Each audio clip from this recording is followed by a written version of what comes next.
Did you know that masters of communication have certain qualities, characteristics, ways of thinking about them?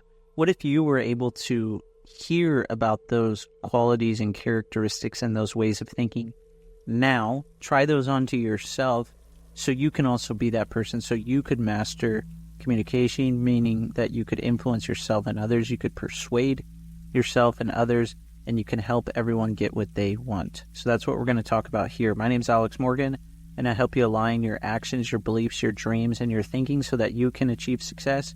And success is here, and you might as well be ready for it. And one of the easiest ways to be ready for success is to master communication. Now, communication is really, really important because of a few different reasons. And really, you can use qualities, inner characteristics that you already have inside of yourself to become a master at communication. All the people who master communication have already done this. So no, you already have the resources inside of you to do this. You're not something that you have to work so hard at and do. It's actually much easier than you think. There's reasons, though, why communication is so important. So in order to motivate you to want to hear about the qualities that you must have, you want to understand why should you really listen to this. Communication, it builds and maintains relationships. Your money, it's in the network. It's in the relationships that you have. And if you want to have really strong personal and professional relationships, then you need to master communication.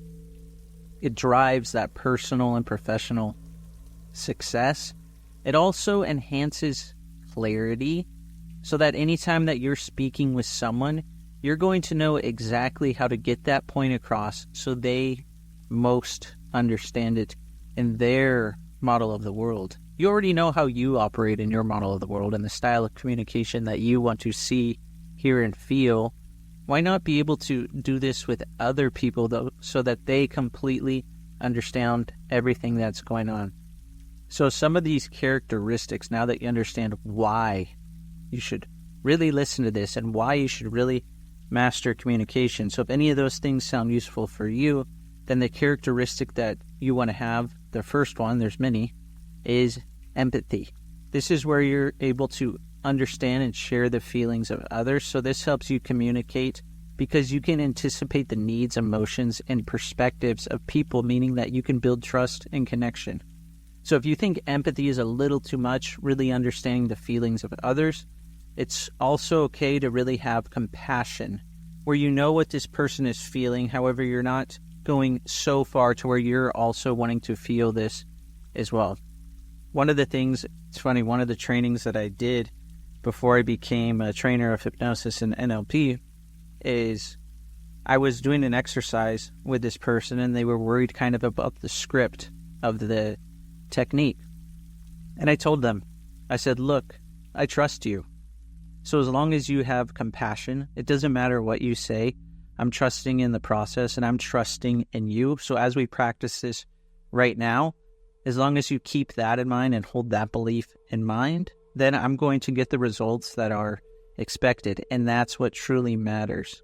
Not having the script down so well, because the script is just something to follow. It's not something that you totally have to use. So think, when you're talking to people, not everything has to be scripted out. You just have to listen intently to the words that they say and have compassion for this person.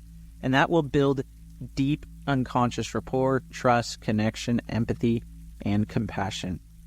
The second one is people who really master communication. They have emotional maturity. So this means they also have emotional intelligence. So this means that they have the awareness of their emotions and they know how to manage and master other people's emotions so that they can hold a certain emotion inside of themselves so they can influence the room. So emotional intelligence is having that awareness, and emotional maturity is applying that awareness. So why does this matter so much? This allows you to stay calm when there's pressure or stress or tension or anxiety. This allows you to influence the room with your tone, with your approach, with your emotions. Let's say that I'm meeting you for the first time and I show up and I'm totally nervous. Do you think it's going to be easier for me to influence you, or do you think it's going to be more difficult for me to influence you. It's probably going to be more difficult. What if I show up as calm and confident and curious and decisive? We're going to go into business together. Chances are that's going to be a good thing, right?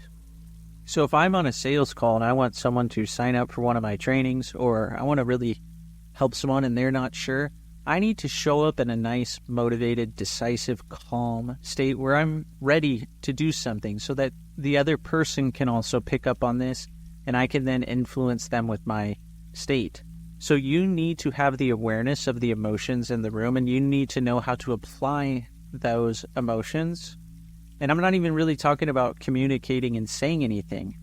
I'm just saying that you need to have that emotional maturity, because if you have that emotional maturity, then the words that you say, it's going to be much more likely that that person believes them, they trust you, you build that connection. And this, of course, goes along with empathy and compassion. All these things go together.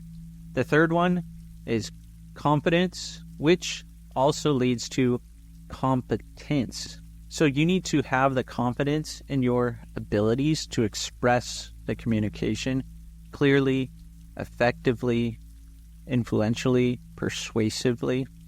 So people who master communication, they speak with a certain level that other person's going to totally understand what they're saying. They know how to make things more compelling, with authority, more influential and persuasive. So it just depends on the room that you're in. If someone's talking to you a certain way, talk to them that certain way, but that's going to work for them. If you're with a room of people, maybe you need to mention the big picture, the points that you're going to make, then later go into the details. Either way, show confidence in what you're saying, and that means that you can prepare. A lot of people, they think just because I've trained hypnosis many times that I don't make any preparations. I'm still thinking about hypnosis. I'm still thinking about the training. I'm thinking about how I can change and make things even better. Recently, I was in a coaching group call, and the person leading the call said that I was going to run the calls next month. So I thought, why not sit in on the call and see how they present? What do they do? What's the audience doing? How is the audience reacting? So I didn't have to join this call. They never told me to join this call. However, I figured if I'm going to be coaching these people in a group setting next month, what can I do to prepare so that when I'm in front of this audience, I'm confident? And part of that confidence is preparation. It's thinking about the outcome. It's thinking what I'm going to do, what I'm going to say, how I'm going to feel confident while I'm doing this. So there's a lot of things to consider when you're talking about confidence. And the fourth one is authenticity. So if you want to get your point across and you want to influence yourself and others, be genuine with yourself, be real with yourself, be authentic with yourself, be honest with yourself, share your truth.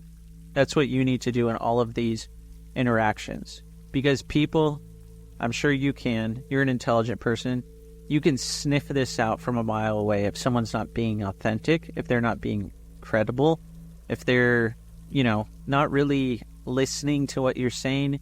You can tell. Everyone can tell. We have these innate abilities to do this, and that's why I said earlier, all of this is already inside of you, so you just need to know how to really use it.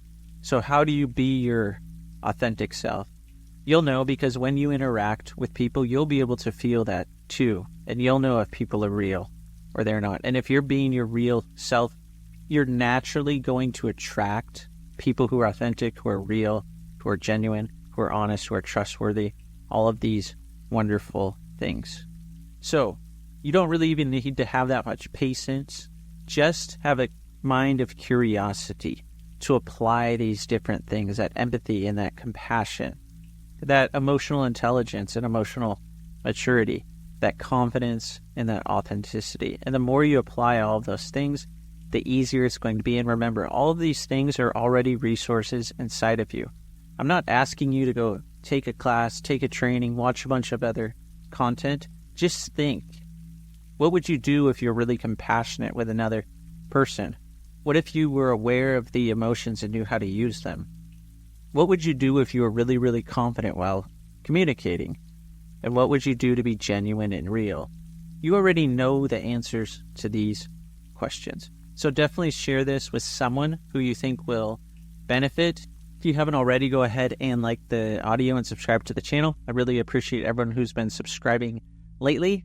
Go ahead and comment below what characteristic is your favorite. That'll really help us build a community here of like-minded people who are really trying to create their ideal future and predictable results. Thanks so much for listening, and I hope to see you on the next video or the next audio.